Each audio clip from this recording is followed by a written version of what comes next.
శ్రీమాత్రే నమః. మిత్రులందరికీ శుభోదయం.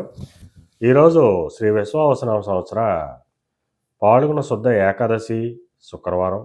ఈరోజు ఆరుద్ర నక్షత్రం ఉదయం 11:08 వరకు ఉంది. తదుపరి పునర్వసు.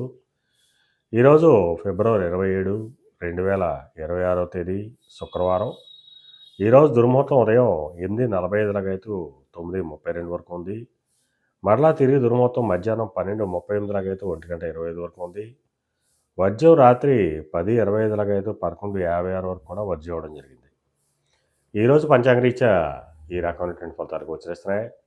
అలాగే ఈరోజు నక్షత్రాలైనటువంటి ఆరుద్ర, పునర్వసు నక్షత్రాలు ఎవరికి తారాబలం కుదురుతుందో మనం పరిశీలించినట్టయితే పుష్యమి, అనురాధ, ఉత్తరాభద్ర ఈ నక్షత్రంలో జరిగినటువంటి మన మిత్రులందరికీ కూడా ఈరోజు నక్షత్రాలైనటువంటి ఆరుద్ర, పునర్వసు నక్షత్రాలు అనుకూలంగా ఉంటాయి. అందువలన ఇప్పుడు చెప్పుకున్నటువంటి నక్షత్ర జాతకులందరికీ ఈరోజు శుభకరంగా ఉండే అవకాశం ఉంది.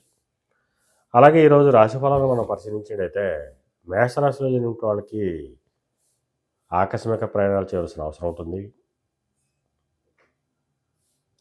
పరాక్రమంతో ఆదాయం ఏర్పడతాయి. వృషభ రాశిలో జరిగిన వాళ్ళకి ధనాదాయం వృద్ధి చెందుతుంది. మిథున రాశిలో జరిగిన వాళ్ళకి ఆరోగ్యం చేకూరుతుంది. కర్కాటక రాశిలో జరిగిన వాళ్ళకి అనారోగ్య సూచన, ధనవ్యయం కలుగుతుంది. సింహరాశిలో జరిగిన వాళ్ళకి చేసేటువంటి వ్యాపారాలు లాభసాటిగా సాగుతాయి. కన్యారాశిలో జరిగిన వాళ్ళకి ఉద్యోగ అవకాశాలు పెరుగుతాయి. తులారాశిలో జరిగిన వాళ్ళకి పితృరాజస్థానికి సంబంధించి శుభవార్తలు ఉంటారు. వృశ్చిక రాశిలో జరిగిన వాళ్ళకి అనారోగ్య సూచన, ధనవ్యయం, కార్యాటంకాలు ఏర్పడతాయి. ధనురాశిలో జరిగిన వాళ్ళకి కళతరపూర్వక ధనలాభం కలుగుతుంది. మకర రాశిలో జరిగిన వాళ్ళకి శత్రుభయం కలుగుతుంది.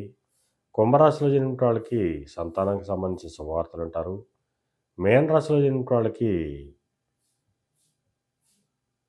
ఆకస్మిక ప్రయాణాలు చేయవలసిన అవసరం ఉంటుంది. ఈరోజు ద్వాదశ రాశి యొక్క ఫలితాలు ఈ రకంగా తెలియడం జరిగింది. అలాగే ఈరోజు శుక్రవారం. అందువల్ల కళారంగంలో ఉన్న వాళ్ళకి కానీ, కళాత్మకమైనటువంటి వస్తువులు క్రయ విక్రయాలు చేసిన వాళ్ళకి కానీ, సుగంధ పరిమళ ద్రవ్యాలు క్రయ విక్రయాలు చేసిన వాళ్ళకి కానీ, సౌందర్య సాధన క్రయ విక్రయాలు చేసిన వాళ్ళకి కానీ ఈరోజు మిక్కిలి శుభదాయకంగానూ లాభదాయకంగా ఉండే అవకాశం ఉంది. అలాగే ఈరోజు శుక్రవారం. అందువల్ల ఆ అమ్మవారిని, జగన్మాతని ఆరాధించిన, అమ్మవారి క్షీరాన్ని నైవేద్యం చేసిన సర్వశుభాలు కలుగుతాయని చెప్పి శాస్త్రీత్యా తెలియజేయడం జరుగుతుంది. అలాగే మళ్ళా రేపు శుభోదయం కార్యక్రమంలో మరిన్ని విషయాలు తెలుసుకుందాం. అంతవరకు మన మిత్రులందరికీ మరొకసారి శుభోదయం.